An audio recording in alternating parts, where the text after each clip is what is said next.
As an avid Final Cut Pro editor, I was among the sea of editors that wished we can finally get our video editing software of choice on the iPad. Lo and behold, out of nowhere, mind you, our prayers have been answered with an official release coming May 23rd.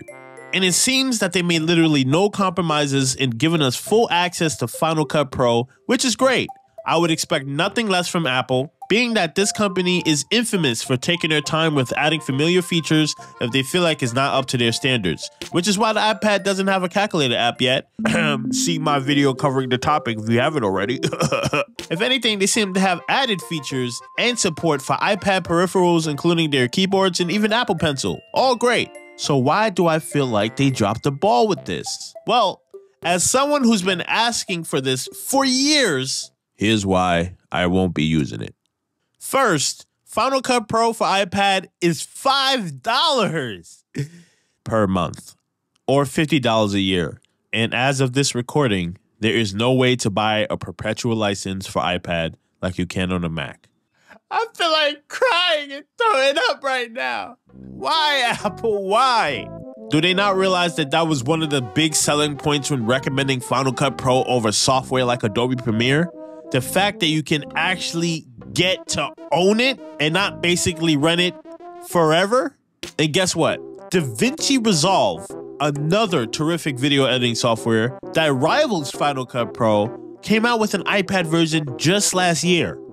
And it's free, with the premium version available for just a one-time payment of $95. Now, if you want to add a subscription option for those who prefer paying that way, that's fine. I have no problem with that. But why not add a one-time payment for those of us who don't want yet another subscription to keep track of and potentially forget about?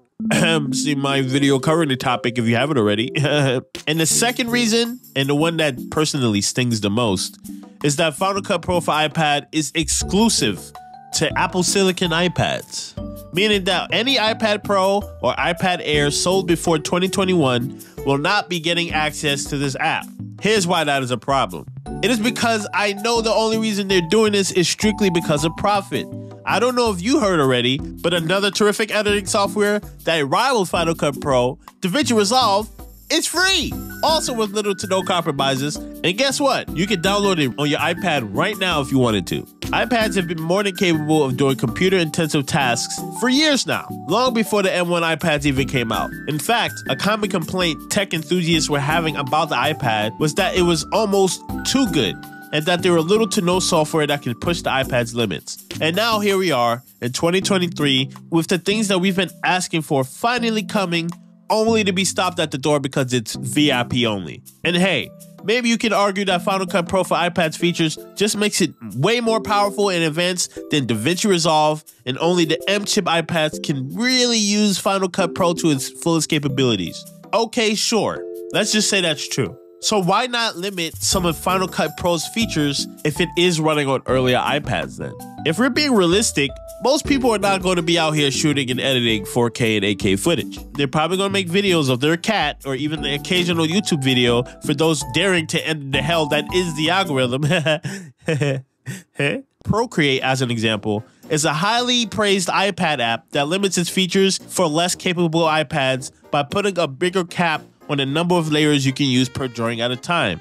I feel like Final Cut Pro could have walked that same lane by putting a cap on the more intensive features of Final Cut Pro for iPad. Like for instance, letting iPads only edit and export in 1080p, but alienating millions of iPad owners from a capable native editing software just rubs me the wrong way.